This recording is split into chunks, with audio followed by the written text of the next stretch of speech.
மாண்புமிகு தமிழ்நாட்டின் முதலமைச்சரால தான் நாங்கள் இன்னைக்கு எல்லாருமே இந்த ஸ்டேஜில் இருக்கோம். அவர் ஒருவருக்காக தான் நாங்கள் எல்லாருமே சட்டமன்ற உறுப்பினர் ஆயிருக்கோம். எங்கள் பாபன் ஆயிருக்கிறார் பார்த்தீங்களா, 2 நிமிஷம் தான். தலைவர் 5 நிமிஷம் பேசினார். எங்கள் அண்ணனுக்கு அது கொடுத்து வச்சிருக்குது. வந்தோடனே அடிச்சுன்னு எங்கள் அண்ணன் இன்னைக்கு வந்துட்டாரு. எங்கள் அண்ணன் இப்போ பார்த்தீங்கன்னா பலன்னு வந்துட்டாரு.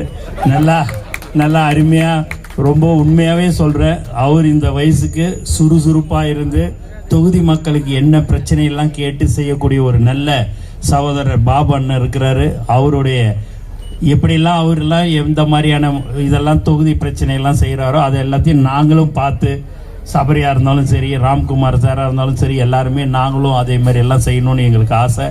அந்த அளவுக்கு நல்ல சுறுசுறுப்பாக இருக்கிறாரு. அது மட்டும் இல்லாமல் உங்கள் சட்டமன்ற உறுப்பினர் பல்வேறு நல்ல திட்டங்கள் எல்லாமே சொல்லக்கூடிய ஒரு நல்ல மனிதர். ஏன்னா சில விஷயங்களை அவர் நல்லா படிச்சிருக்கிறாரு. அதனால தான் தலைவர் தளபதி அவர்கள் அவருக்கு வேட்பாளராக தொகுதியை கொடுத்தாங்க. கொடுத்த உடனே அது கண்டிப்பாக அவர் ஜெயிச்சார்.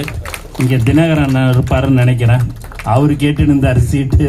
தலைவர் இவருக்கு சீட்டு கொடுத்தாரு. கொடுத்து இன்னைக்கு உங்கள் முன்னாடி சட்டமன்ற உறுப்பினராக இருக்கிறாரு. ரொம்ப சந்தோஷம். மட்டும் இல்லாமல் உங்களை எல்லாரையும் பார்க்குறதுல எனக்கு ஒரு தனி சந்தோஷமாக இருக்குது. ஏன் அப்படின்னா, ஒரு சட்டமன்ற அலுவலகத்துக்கு இந்த அளவுக்கு நீங்கள் எல்லோரும் இங்கே வந்திருக்கிறீங்கன்னும் போது உண்மையாகவே ரொம்ப ரொம்ப சந்தோஷம். நாங்கள் இங்கே மேடையில் இருக்கிறவங்க யார் ஒருவரும் தவறு செய்ய மாட்டோம் என்பதை திட்டவட்டமாக நாங்கள் தெரிவித்துள்ளோம். எந்த ஒரு எதிர்பார்ப்பும் இல்லாமல் தலைவர் தான் முதலமைச்சராக வேண்டும் என்று தமிழ்நாட்டு மக்கள் எல்லோரும் ஓட்டு போட்டாங்க.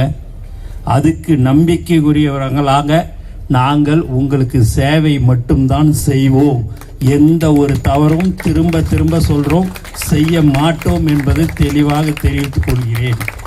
ஏன்னா தப்பு பண்ணணும்னு வச்சிங்க, இந்த மைக்கெல்லாம் நான் பிடிச்சி நிற்க முடியாது. அடுத்த நிமிஷமே தலைவர் தளபதி அதுக்கு உண்டான வேலையை பார்த்துருவார். அதனால் நாங்கள் யாரும் தப்பெல்லாம் செய்ய மாட்டோம். ஏதாவது தவறுகள் இருந்ததுன்னா நீங்கள் சொன்னீங்க அப்படின்னா, சுட்டி காட்டினீங்கன்னா அதை நாங்கள் திருத்திப்போம். எக்காரணத்தை கொண்டு நாங்கள் தவறு செய்ய மாட்டோம். அதை தாண்டி ஏதாவது ஒரு சின்ன விஷயங்கள் ஏதாவது இருந்தது அப்படின்னு சொன்னீங்கன்னா அதை நாங்கள் கண்டிப்பாக திருத்தி கொள்வோமே ஒழிய நீங்கள் என்ன சொல்கிறதெல்லாம் நாங்கள் கேட்க மாட்டோம். ஏன்னா எங்களை வழி நடத்துவர் நம்மளுடைய தமிழக முதலமைச்சர். அதனால் அவர் யார், நீங்கள் முதலமைச்சர் நீங்கள் பார்த்தீங்க அப்படின்னா ரேவந்த் சார், பாலாலாம் பார்த்தீங்கன்னா ஒரு 7 வருஷம் 8 வருஷம் 10 வருஷமாக நீங்கள் பார்த்தீங்கன்னா எல்லாருமே பார்ப்பார். பார்த்துன்னு இருக்கும்போது 1 மணி நேரம் 2 மணி நேரம் அவங்களோட கலந்து பேசி தொகுதியில் என்ன பிரச்சனை, மக்கள் என்ன நினைக்கிறாங்க, உங்கள் வீட்டில் எப்படி எல்லாரும் இருக்கிறாங்கன்றதெல்லாம் கேட்பார். கேட்கும்போது அவங்க ஒரு கருத்து சொன்னாங்க அப்படின்னா அதை உடனே எழுதி வச்சிங்கன்னா இது என்னான்னு பாருங்க அப்படின்னு தான் சொல்லுவார் ஒழிய நீங்கள் என்ன சொல்கிறது நான் அதை கேட்குறதுன்றது இல்லாமல், எந்த ஒரு சின்ன விஷயம் யாரான ஒரு சாதாரண கூலி தொழிலாளி சொன்னால் கூட அவங்களுடைய கருத்தை கவனத்தில் கொண்டு அதை உடனடியாக செய்யக்கூடியவர் தான் நம்மளுடைய மாண்புமிகு முதலமைச்சர் என்பது தெரிவிச்சுக்கிறேன். அதனால் உங்களுடைய குறைகள் எதுவாக இருந்தாலும், உங்களுடைய குறைகள் எதுவாக இருந்தாலும் தொகுதியில் நீங்கள் வார்டு உறுப்பினர் மற்றும் கிளை, ஒன்றியம், நகரம் எல்லாமே இங்கே இருக்கும்.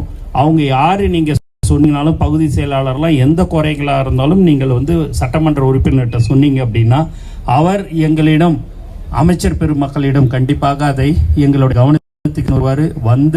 1 வாரம் 10 நாட்களுக்குள்ளே அதை எங்களால் முடிந்ததை நாங்கள் கண்டிப்பாக செய்து தருவோம் என்பதை தெரிவித்துக்கிறோம்.